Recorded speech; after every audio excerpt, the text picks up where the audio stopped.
$32,970. That's not a car. That's not a vacation. That's a ticket. One ticket to watch 90 minutes of football. And someone paid it. Actually, thousands of people paid it. And FIFA knew they would. The 2026 World Cup is the biggest sporting event in human history. 48 teams, 3 countries, 16 cities, over 5 million tickets, and FIFA, the organization that runs it, looked at all of that and thought, how do we squeeze every single dollar out of every single fan? Category 1 tickets for the final in New York, $2,600 official price. But that's if you're lucky enough to get one through FIFA's own lottery system, which most people aren't. On the resale market, that same ticket hit $32,970 in May 2026, 2 months before the final even happens.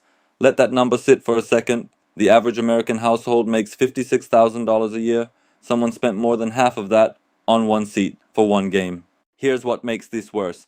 FIFA didn't accidentally create this situation. They engineered it. In 2026, for the first time ever, FIFA partnered with Ticketmaster as the exclusive resale platform.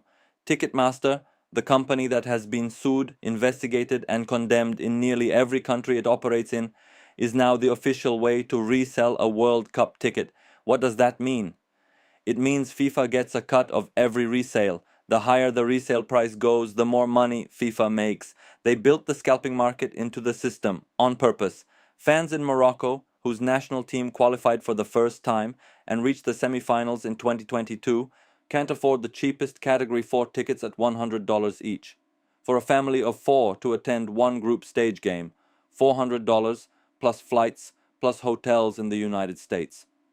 FIFA's president Gianni Infantino called this World Cup the most inclusive ever. He said that while sitting in a $6,000 a night hotel suite. But here's the part that nobody talks about. The fans who are paying these prices, they're not evil, they're not villains, they're people who grew up watching football with their fathers, people who promised themselves one day I'll go to the World Cup, and when that day finally comes, they will pay whatever it takes.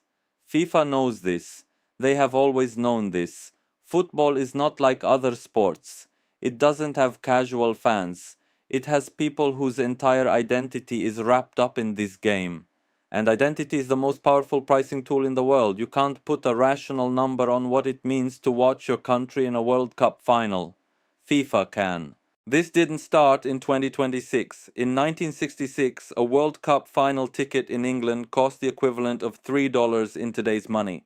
Ordinary workers went, families went, the stands were full of people who just loved football. By 1994, the last time America hosted, the most expensive ticket was $125. By 2006 in Germany, $600. By 2022 in Qatar, $1,600 for a final ticket. And Qatar introduced a system where you had to buy a fan ID and travel packages, minimum $500 just to enter the country. Each tournament, the floor rises. Each tournament, the ordinary fan gets pushed a little further back, a little further from the pitch, a little further from the game they love. The World Cup started as a celebration of football. It's becoming a celebration of whoever can afford football. But here's the part that nobody talks about. The fans who are paying these prices, they're not evil. They're not villains. They're people who grew up watching football with their fathers. People who promised themselves, one day I'll go to the World Cup. And when that day finally comes, they will pay whatever it takes. FIFA knows this. They have always known this. Football is not like other sports. It doesn't have casual fans. It has people whose entire identity is wrapped up in this game. And identity is the most powerful pricing tool in the world. You can't put a rational number on what it means to watch your country in a World Cup final. FIFA can.